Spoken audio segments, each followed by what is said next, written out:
இப்போ நம்ம பார்க்க போகிற ரெசிபி வெங்காய சட்னி.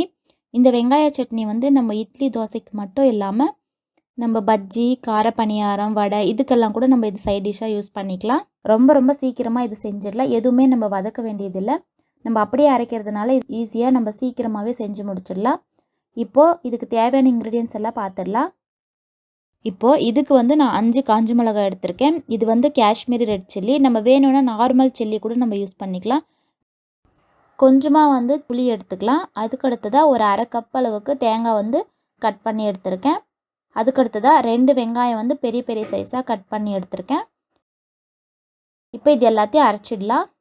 அதுக்கு முதல்ல ஒரு மிக்ஸி ஜார் எடுத்துகிட்டு இப்போ எல்லாத்தையும் நம்ம அதில் வந்து சேர்த்துடலாம்.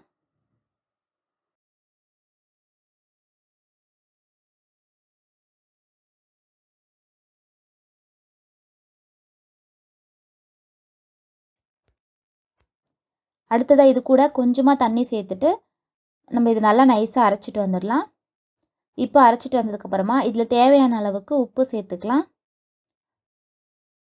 இப்போது சட்னி வந்து ரெடி ஆயிடுச்சு. இப்போ இதை ஒரு பவுலுக்கு சேஞ்ச் பண்ணிடலாம்.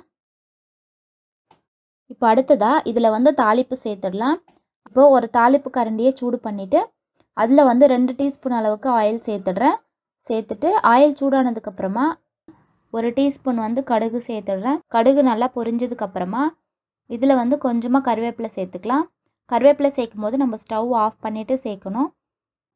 இப்போ நமக்கு தாளிப்பு வந்து ரெடி ஆகிடுச்சு. இப்போ இதை டைரெக்டாக நம்ம சட்னியில் சேர்த்துடலாம்.